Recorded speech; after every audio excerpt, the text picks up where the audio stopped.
రాయచూటి గురించి వరాల జల్లు కురిపించలేదని చెప్పి ఆయన చాలా నిరుత్సాహంలో ఉన్నాడు. 15 సంవత్సరాలుగా ఒక గుండ్రా యాకట్టు భుజాల మీద చెయ్యేస్తా ఎమ్మెల్యేగా పనిచేసినావు. నువ్వు ఏం వరాలు కురిపించావో ఒకసారి చెప్పాలా. నీ నాయకుడు ముఖ్యమంత్రిగా 5 సంవత్సరాలు ఉన్నాడు. మీరు రాయచూటి ప్రాంతానికి ఏం చేసినారో అడుగుతున్నాం. ఈరోజు ఛాలెంజ్ చేసి చెప్తున్నాం.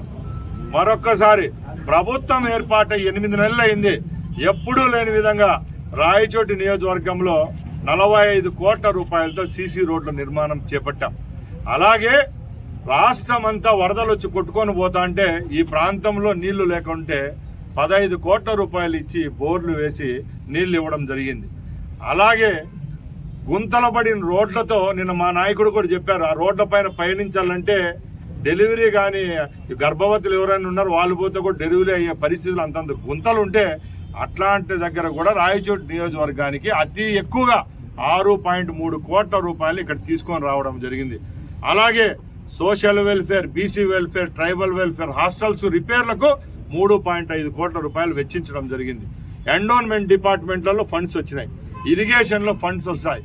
అలాగే ఏదైతే మన 6 మండలాలు కరువు తీర్చేదానికి, తాగునీరు సౌకర్యం కల్పించేదానికి ఏదైతే సెంట్రల్ స్కీమ్ ఉందో అమృత్ ధార అనే స్కీమ్, అలాగే జల్ జీవన్ మిషన్ కింద 280 కోట్లు కేటాయించి టెండర్కు కూడా పిలవడం జరిగింది. కళ్ళు లేని కబోది. నిజంగా రాయచోటి నియోజకవర్గం గురించి నీకు ప్రేమ ఉంటే ఒకసారి లిస్టు తీయవలసిందిగా కోరుకుంటున్నాం. అలాగే శ్రీనివాసపురం రిజర్వాయర్ గురించి మాట్లాడే హక్కు లేదు నీకు.